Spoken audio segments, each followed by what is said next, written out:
जय हिंद दोस्तों। वेद के पार्ट 2 वीडियो में आपका स्वागत है।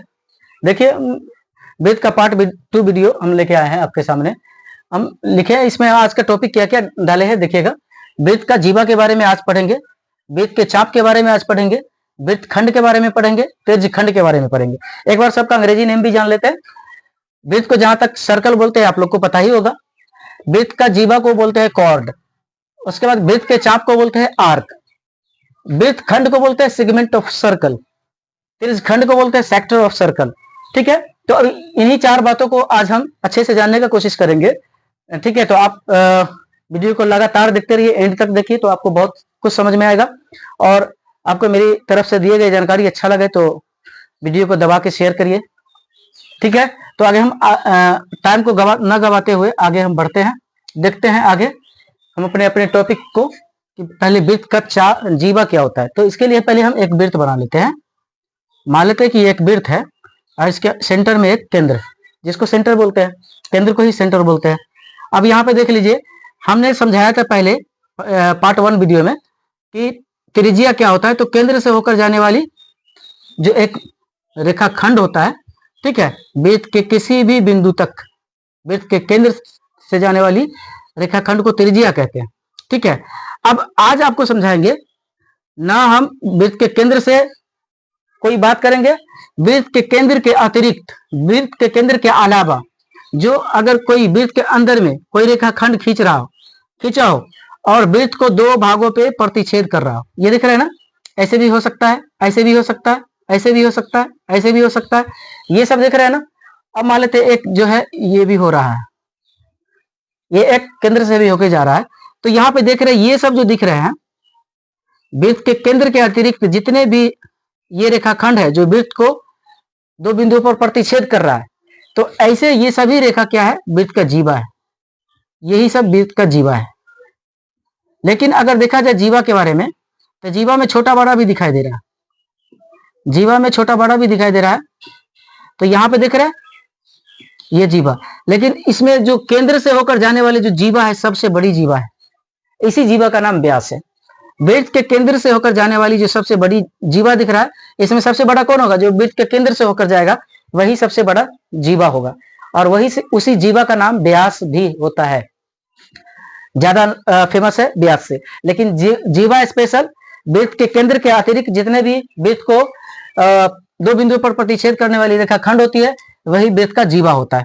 तो वृत्त के जीवा को समझने के लिए आपको ये ऐसे समझिए, वृत्त के जीवा को समझिए, ये ऐसे समझ लीजिए, यही वृत्त का जीवा है जो वृत्त के केंद्र के अतिरिक्त है, केंद्र पर नहीं है।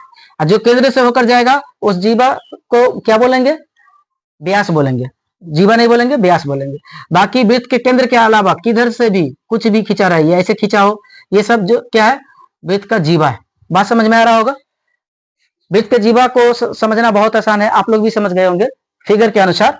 फिगर में यही कह रहा है कि वृत्त का जीवा कोई कहेगा बना के दिखाइए, तो कैसे करेंगे, वृत्त बना लेंगे और वृत्त के केंद्र के अतिरिक्त कहीं से भी आप ऐसे रेखा खींच दीजिए। तो एक बिंदु यहाँ पे काट रहा है, एक बिंदु यहाँ पे काट रहा है, ये रेखाखंड, और ये जो पूरा लंबी लाइन है इसी लाइन को जीवा कहते हैं। तो देखने में आसान लग रहा है, यही क्या है, जीवा है, इसका नाम है जीवा। इसको अंग्रेजी में कॉर्ड बोलते हैं, कॉर्ड। ठीक है, समझ गए। जीवा समझ गए तो साथ साथ हम समझेंगे चाप के बारे में। जीवा अगर समझ में आ गया होगा तो चाप भी समझना बहुत आसान है। चाप कैसे समझेंगे, ध्यान देते हैं। एक वृत्त बनाते हैं, एक केंद्र लेते हैं और केंद्र के अतिरिक्त एक जीवा खींचते हैं। अब देखिए ये जीवा खींचे तो यहाँ पे मान लेते हैं कि एक बिंदु P नजर आया, एक बिंदु Q नजर आया।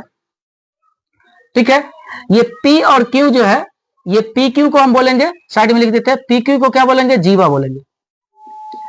चलिए, अब यहां पर से P से लेकर के कोई आदमी अगर ये ऐसे चलना स्टार्ट किया, ये जो हम डबल लाइन कर देते हैं, इसको गहरा कर देते हैं, ये जो देख रहे हैं ना, यही इसका चाप हुआ।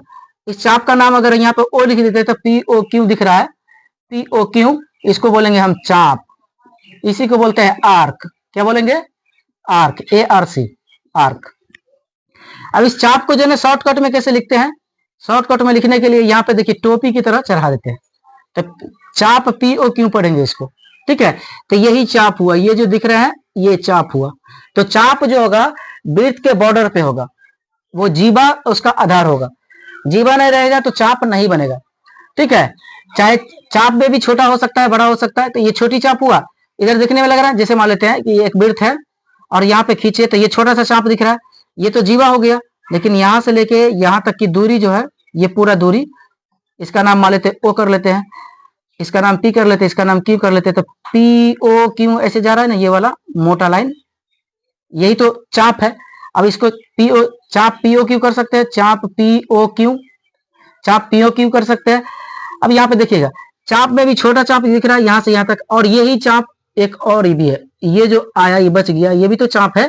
तो ये बड़ा सा दिख रहा है, इसको बोलेंगे बड़ा चाप, इसको बोलेंगे बड़ा चाप, इसको बोलेंगे छोटा चाप यानी लघु चाप, लघु चाप। इसको बोलेंगे बड़ा या तो दीर्घ, दीर्घ माने बड़ा होता है, दीर्घ चाप। ठीक है, तो पहले चाप के बारे में भी समझा दिए। सबसे पहले समझाया हम जीवा, जीवा को समझे तो चाप को भी समझ गए, क्योंकि जीवा ही चाप का निर्माण करता है। ठीक है, तो जीवा जुड़ा हुआ है चाप से, चाप जुड़ा हुआ है जीवा से, दोनों का संबंध एक दूसरे से बहुत क्लोज है। अब समझेंगे वृत्तखंड के बारे में। तो चाप, यहाँ पे कहानी समझते चलेंगे, केंद्र है, ये जीवा है, जीवा से बना एक चाप। तो देख रहे हैं ना, जीवा के बिना चाप नहीं बनेगा, है ना, चाप बनेगा तो जीवा बनना जरूरी है। इसके बाद यहाँ पे देख लेंगे, अब यहाँ पे जो है जिस तरह से जीवा से संबंधित है चाप, जीवा नहीं रहेगा तो चाप नहीं बनेगा, उसी तरीके से वृत्तखंड भी देख लेंगे। तो यही जीवा जो है ना, वृत्त के साथ एक खेल कर देता है। जैसे दो बराबर भागों में बांटता है ना, तो वृत्त दो भाग में बांट जाता है। जैसे जीवा खिंचाएगा तो वृत्त दो भागों में बढ़ जाएगा।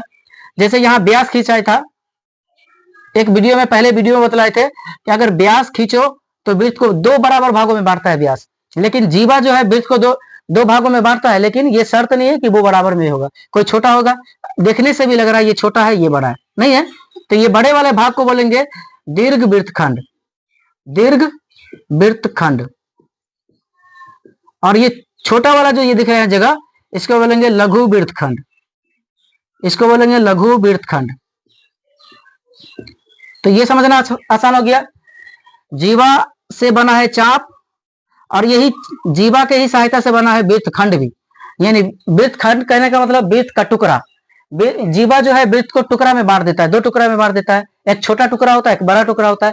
छोटा टुकड़ा को लघु वृत्तखंड कहते हैं और बड़े टुकड़ा को दीर्घ वृत्तखंड कहते हैं, है ना। तो चलिए वृत्तखंड के बारे में भी समझ में आ गया होगा, छोटा वृत्तखंड और बड़ा वृत्तखंड। ये बड़ा वृत्तखंड है, यानी ये बड़ा वृत्त का टुकड़ा है, और ये छोटा वृत्त का टुकड़ा है। तो ये तीनों, जीवा, चाप और वृत्तखंड, ये तीनों जुड़ा हुआ है एक दूसरे से, संबंध बहुत क्लोज संबंध रखता है, घनिष्ठ संबंध रखता है। ये भी समझ में आ गया होगा। चलिए अब समझाते हैं हम त्रिज्यखंड के बारे में। त्रिज्यखंड के बारे में समझिए कैसे। एक वृत्त बना लेते हैं, ये केंद्र बना लेते हैं। अब वृत्त केंद्र से कोई भी दूरी त्रिज्या है, वृत्त के केंद्र से कोई भी दूरी त्रिज्या।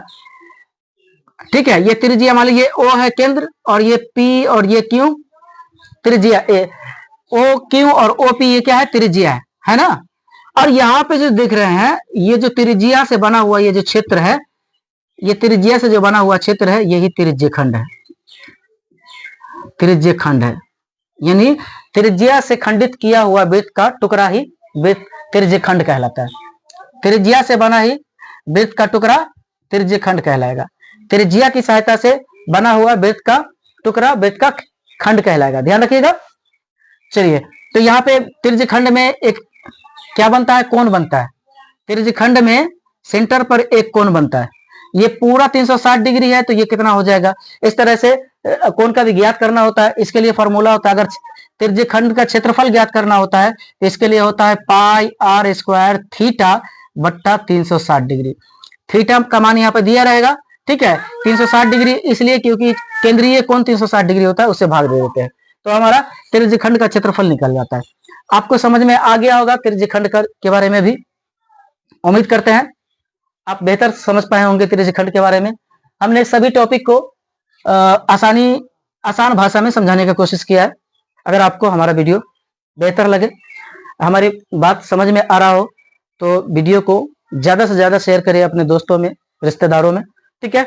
और खास करके उन लोगों में जो अभी पढ़ाई का सिलसिला जारी रखे हुआ है, जिनको पढ़ाई से ज्यादा रुचि है, वो भी मैथमेटिक्स से ज्यादा रुचि है, उसके लिए बहुत बेहतर क्लास है, ठीक है, अब हम वृत्त से रिलेटेड पाई के बारे में, पाई का मान 22/7 और वृत्त की परिधि 2πr कैसे हुआ, इसके बारे में हम पार्ट 3 में बतलाएंगे। जब तक के लिए आप अपना ख्याल रखिए और वीडियो को प्यार देते रहिए। धन्यवाद।